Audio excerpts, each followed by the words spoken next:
Shekhawat ji, thanks a lot for speaking to Republic TV. You're also the head of the BJP Kisan Morcha. The Kisan was at the forefront today. There were a couple of announcements made yesterday. Some announcements today. Agriculture and allied sectors catered to with 1.63 lakh crore funding, especially for infrastructure development. But first up, can I ask you about the amendment to Essential Commodities Act and also a new central legislation to free the farmer to sell their produce anywhere and to anyone that they like. Please tell us the impact you see in the actual life of a farmer and the income of a farmer because of these new amendments and reforms. देखिए 1955 में भारत की परिस्थिति absolutely different थी। हम एक food deficit nation हुआ करते थे। सारी दुनिया से खाद्यान्न मांग करके ला करके हमको अपने लोगों का पेट भरना पड़ता था। मैं आपको याद दिलाना चाहता हूँ वो समय जब देश के उस समय के प्रधानमंत्री ने देश का आह्वान किया था कि सप्ताह में सब लोगों को एक दिन उपवास करना चाहिए ताकि बाकी लोगों को भोजन मिल सके। वहाँ से निकलते हुए हम अपने अन्नदाता की मेहनत के कारण से, अपने कृषि क्षेत्र में काम करने वाले वैज्ञानिकों के कारण से और उस सतत प्रयास के कारण से आज इस मुकाम पर खड़े हैं कि आज हम दुनिया के सबसे ज़्यादा खाद्यान्न उत्पादन करने वाले देश हैं, दुनिया के सबसे ज़्यादा दलहन उत्पादन करने वाले देश हैं, दुनिया के सबसे ज़्यादा कपास उत्पादन करने वाले देश हैं, दुनिया के सबसे ज़्यादा शुगर और शुगर केन उत्पादन करने वाले देश हैं, दुनिया के सबसे ज़्यादा दूध उत्पादन करने वाले देश हैं, दुनिया के सेकंड लार्जेस्ट जो है वो हॉर्टिकल्चर प्रोड्यूस उत्पादन करने वाले देश हैं, सेकंड लार्जेस्ट मीट के एक्सपोर्टर हैं, सेकंड लार्जेस्ट फिशरीज़ के एक्सपोर्टर हैं। वहाँ से रास्ते से चलकर हम आज इस मुकाम पर खड़े हैं कि आज हमारा एग्रीकल्चर ट्रेड बैलेंस जो है वो भारत के पक्ष में है। हम जितना आयात करते हैं उससे दुगने से ज़्यादा निर्यात हम कर रहे हैं। तो निश्चित रूप से आज हमको उस समय जो कानून जिन परिस्थितियों में बनाया गया था कि ये होर्डिंग न हो, लोगों को सही समय पे सही दाम पे मिले, आज हम सब जो है खाद्यान्न से लेकर के दलहन से लेकर के एक ऑयल एडिबल ऑयल को लेकर के बाकी सारे सेक्टर्स में हमारी चुनौती ये है कि हमारे पास प्रोडक्शन, हमारी एक्सपोर्ट कैपेसिटीज़ और एवेन्यूज़ और लोकल डिमांड दोनों को मिला करके भी उनसे ज़्यादा है। इसलिए समय की आवश्यकता और मांग है कि इसमें अमेंडमेंट किया जाना चाहिए। प्रश्न किया जा सकता है कि तब उसको रखने की क्या आवश्यकता है, रिपील भी किया जा सकता है, लेकिन ऐसी इमरजेंसी सिचुएशंस लाइक पैंडेमिक अभी आया है या ऐसी कोई और भविष्य में ऐसी स्थिति आ जाए कि किसी एक विषय को लेकर के कोई चुनौती खड़ी हो जाए या उस समय की परिस्थिति में इस तरह की आवश्यकता पड़े, तो उसको देखते हुए इसमें ऐसे सिर्फ इमरजेंसी क्लॉज को रख करके बाकी इसको जो है एसेंशियल कमोडिटी एक्ट को मेजर अमेंडमेंट करने की आवश्यकता है। ये सरकार ने निर्णय किया है। मैं क्या मानता हूँ कि ये अत्यंत आवश्यक भी था और स्वागत योग्य भी है। जहाँ तक एपीएमसी एक्ट में अमेंडमेंट का आपने बात की है, देखिए मैन्युफैक्चरर को अपनी प्रोडक्ट कहीं भी जाकर के बेचने की उसको आज़ादी है, लेकिन किसान के लिए आज़ादी नहीं है। और जब अब हम पिछले माननीय प्रधानमंत्री जी के कालखंड में हम इनाम प्लेटफॉर्म लेकर के आए, इनाम प्लेटफॉर्म को बाद में जब मैं कृषि क्षेत्र में मुझे काम करने की जिम्मेदारी मिली थी उसी समय हमने इसको इंट्रा स्टेट से इंटर स्टेट बनाने में कामयाबी प्राप्त की। आज अगर मैं पिछले दिनों की बात करूं तो लगभग 1 लाख करोड़ का ट्रांजैक्शन पिछले कुछ दिनों में ही हमारे इनाम प्लेटफॉर्म पर हुआ है।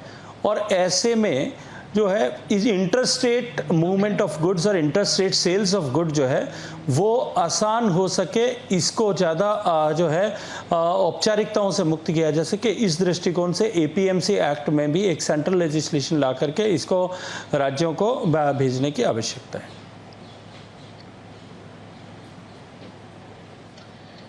कुछ लोग ये कह रहे हैं गजेंद्र जी कि उम्मीद थी कि इमीडिएटली फार्मर के हाथ में क्या आएगा, खास तौर से लॉकडाउन के बाद अगर जो लॉसेस हुए हैं कुछ फार्मर्स के अपने प्रोड्यूस को बेचने में या आगे आने वाले महीनों में भी हो सकते हैं डिमांड कम होने की वजह से या फिर लॉकडाउन के चलते उनके प्रोड्यूस को पहुंचने की दिक्कत के चलते, तो उनके हाथ में क्या आएगा ये उम्मीद थी कि गवर्नमेंट अनाउंस करेगी।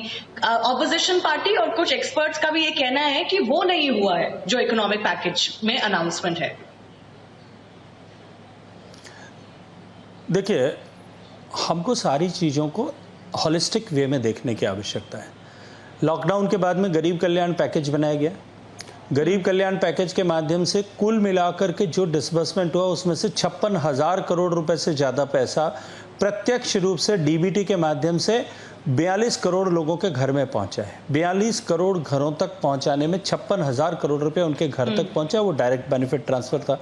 उसके अतिरिक्त लोगों को भोजन की कमी न आए उसके लिए उनको खाद्यान्न दिए गए, उनको पल्सेस पर उनके घर तक पहुंचाई गई। इन तमाम तरह की सहायताओं को किया गया। कृषि क्षेत्र में लोन का दबाव किसान पर न पड़े उसके लिए उसके जो है उसके केसीसी का जो डेट थी, क्लोजर डेट को 3 महीने के लिए आगे एक्सटेंड किया गया।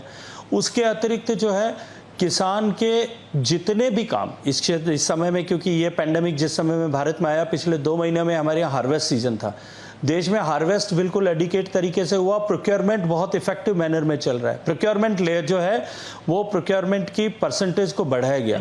मुझे याद है जब मैं कृषि मंत्रालय में 2017 में काम करता था, उससे पहले 2016 से पहले देश में जो है यूपीए शासन के समय में जो नाबार्ड को, जो नेफेड को जो लिमिट प्रदान की जाती थी, जो भारत सरकार अपनी तरफ से जो क्रेडिट गारंटी देती थी, वो कुछ 1000 कुछ करोड़ रुपए के आसपास होती थी और 10 साल में केवल 1000 करोड़ तक पहुंची थी। उससे पिछले शासनकाल तक ये मिला करके लगभग 45,000 करोड़ तक पहुंची थी। और अब की बार भारत सरकार ने केवल इस 1 वर्ष के लिए 75,000 करोड़ रुपए तक का प्रोक्योरमेंट के लिए गारंटी दी। इतना बड़ी जो है प्रोक्योरमेंट हुआ उस ताकि किसान को सही मूल्य मिल सके। अब मुझे बताइए कि जो प्रोक्योरमेंट हुआ है, प्रोक्योरमेंट के कारण से जो पैसा किसान के पास में आया है वो क्या किसान की जेब में नहीं आया है? जो 7,600 करोड़ रुपए राज्यों को कि ताकि इसके लिए रिवॉल्विंग फंड के रूप में दिए गए ताकि इमीडिएटली किसान को पैसा मिल सके, क्योंकि प्रक्रिया ये है, प्रोक्योरमेंट होता है, उसका रजिस्ट्रेशन होता है, फिर प्रोक्योरमेंट होता है, प्रोक्योरमेंट के बाद में स्लिप जनरेट होती है, फिर वो गोडाउन में जाता है, गोडाउन से स्लिप जनरेट होकर के राज्य सरकार में आती है एजेंसी में, चाहे वो जो भी राज्य सरकार की प्रोक्योरिंग एजेंसी हो, वहां से नेफेड में आता है, नेफेड बैंक में देता है, फिर बाकी पैसा रिलीज होता है। इट टेक्स 1-1.5 महीने का टाइम।